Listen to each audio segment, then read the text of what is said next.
अस्सलाम वालेकुम नाजरीन, जानकारी इंफॉर्मेटिव में आपको खुश आमदीद कहते हैं। नाज़रीन, अल शम्स अल मुआरिफ अल कुबरा नामी ये कदीम किताब जो 6वीं सदी ईस्वी को अरबी जुबान में लिखी गई थी, ये रूहानी अमलियात पर मुश्तमिल एक ऐसी किताब है जो अमलियात की दुनिया में एक पुरअसरार हैसियत रखती है और आज भी मुतनाज़ा होने की वजह से सऊदिया अरब समेत दीगर इस्लामी मुल्कों में पाबंदी का सामना कर रही है। नाज़रीन, आमतौर पर इसके बारे में मालूमात रखने वाले अफराद यही जानते हैं कि इसे 6वीं सदी ईस्वी के एक आलिम जो रूहानी अमलियात में खासा अबूर रखते थे ने कलम बंद किया था। ये किताब रूहानी अमलियात समेत जिन्नात को काबू करने वाले अमलियात का एक मजमुआ है। इस किताब के मुतल्लिक लोगों का ऐसा मानना है इसकी तालीफ के 100 साल बाद तक ये किसी के काम की नहीं थी, क्योंकि जो भी इस किताब को पढ़ने की कोशिश करता या वो मजनू हो जाता या जिन्नात उस पर काबू पा लेते। 100 साल तक ये किताब फकत एक मजमुए पर मुश्तमिल रही, लेकिन बाद में किसी नामालूम शख्स की जानिब से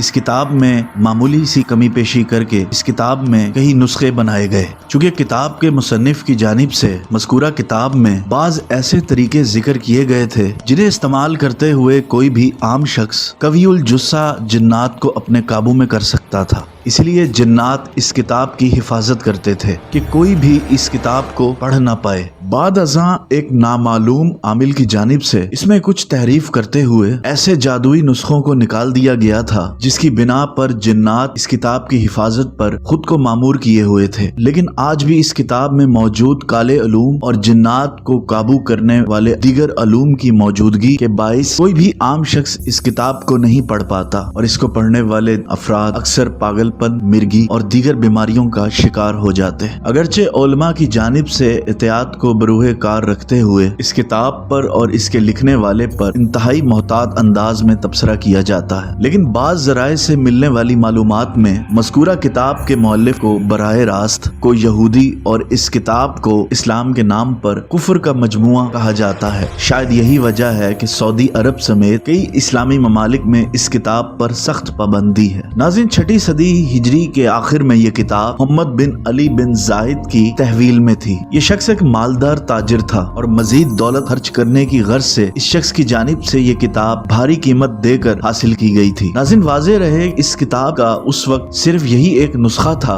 जो मोहम्मद बिन अली ने हासिल किया था, लेकिन बाद में कुछ रद्दोबदल के साथ उस जमाने के हिसाब से इस किताब की मुतअद्दिद कॉपियां करवाई गयी। उस शख्स का ऐसा कहना था कि जब भी वो इस किताब को खोल कर पढ़ने की कोशिश करता तो उसके सामने एक स्याह नेवला आ जाता जिसकी जिसामत पर स्याही और उसकी नहूसत देखकर वो शख्स बेहोश हो जाता। कई मर्तबा की कोशिशों के बाद आखिर उस शख्स की जानिब से ये किताब किसी आलिम दीन के हवाले कर दी गई थी। इसी से मुतल्लिक और भी बहुत सी रिवायात सामने आती हैं। रूह से पता चलता है कि मज़कूरा किताब की हिफाजत पर शैतान जिन्नात मामूर हैं, क्योंकि किताब में मौजूद कुछ जादुई तरीकों के इस्तेमाल पर वो इंसानों की गुलामी में आ सकते थे। क्योंकि किताब खुद जादुई अमलियात का एक नादिर जखीरा थी, इस बिना पर वो इस बात पर भी कादिर ना थे कि मज़कूरा किताब को कोई नुकसान पहुंचा सके। चंद वाक़ियात के बाद ये किताब मंजर से गायब हो गई थी और 7वीं सदी ईस्वी में एक बार फिर जब ये किताब मंजर आम पर आई तो इसमें मौजूद मवाद को एक हद तक हज़फ कर दिया गया था। वज़ाइफ और जादुई तरीके कार समेत अब भी बाज ऐसे अमल हैं जिन्हें पढ़ने वाला अगर कोई आम इंसान हो, अमलियात की जरा बराबर भी शुद्ध बुद्ध ना रखता हो, तो वो खुद किसी नागहानी या किसी मुसीबत का शिकार हो जाता है। लेकिन हैरत अंगेज तौर पर अब भी तक इस बात की वजाहत नहीं हो सकी इस किताब के वो कौन से हिस्से वो अमलियात या जुज़्व हैं जिसे पढ़ने से कोई भी मुश्किलात का शिकार हो जाता है। अलूमतिया के मुताबिक एक शख्स ऐसा भी है इस किताब को पढ़ने में किसी हद तक कामयाब हो गया था। अलबत्ता ज़माना कदीम से ताल्लुक होने की बिना पर मज़कूरा शख्स का पूरा नामो नसब और रिकॉर्ड का हिस्सा नहीं रहा, लेकिन वो अपने लक़ब अलसाई के नाम से जाना जाता रहा है। अलसाई का ताल्लुक यमन से था।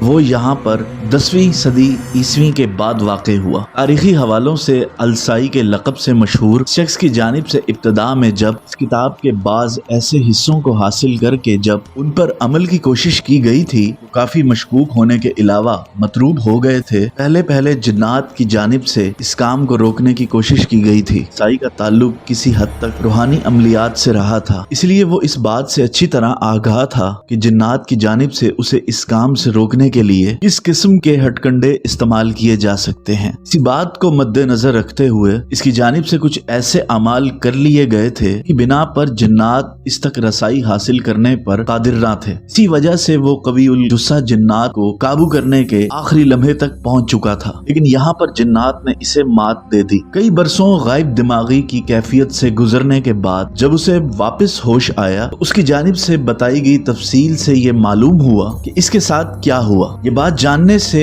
आज तक कोई भी कासिर है कि अल-साई पर होने वाले जिन्नाती असर का तोड़ क्या था और किसने किया। नाज़रीन, हैरत की बात तो ये है कि अल-साई अपने हवास में वापस आने के बाद ये भूल चुका था कि इसने कौन सा इल्म इख्तियार किया था, क्योंकि वो माजी में उसके पास पाए जाने वाले दीगर अलूम से भी वाकिफ ना था। हैरतअंगेज तौर पर उसे अपनी माजी की जिंदगी में सिर्फ एक अमल मुकम्मल तौर पर याद था जिसमें उसे जिन्नात ने निशाना बनाया था। अल-साई के उस कब्र में गिरने के बाद उसका पूरा जिस्म नापाक हो गया था, क्योंकि कब्र में लाश गली सड़ी हालत में मौजूद थी। यही वो मौका जो जिन्नात के लिए कारगर साबित हुआ और उन्होंने बराह रास्त अल-साई के दिमाग पर असर डाला था। ऐसा कहना था कि कब्र में गिरने तक के तमाम वाक़ियात उसको अच्छी तरह याद हैं। ये भी याद है कि कब्र में गिरते वक्त कोई धाती चीज या पत्थर या कोई पथरीली चीज उसके सर में मारी थी, जिसके बाद उसे कोई होश नहीं रहा था। दरअसल ये कोई भारी पत्थर या कोई धाती चीज नहीं थी। जिन्नात ने अल-साई के दिमाग पर हमला किया, जिस बिना पर अल-साई उस कब्र में पड़ा रहा था। इसके बाद 10 साल तक अल-साई उस इलाके में इधर उधर दीवानावार फिरता रहा,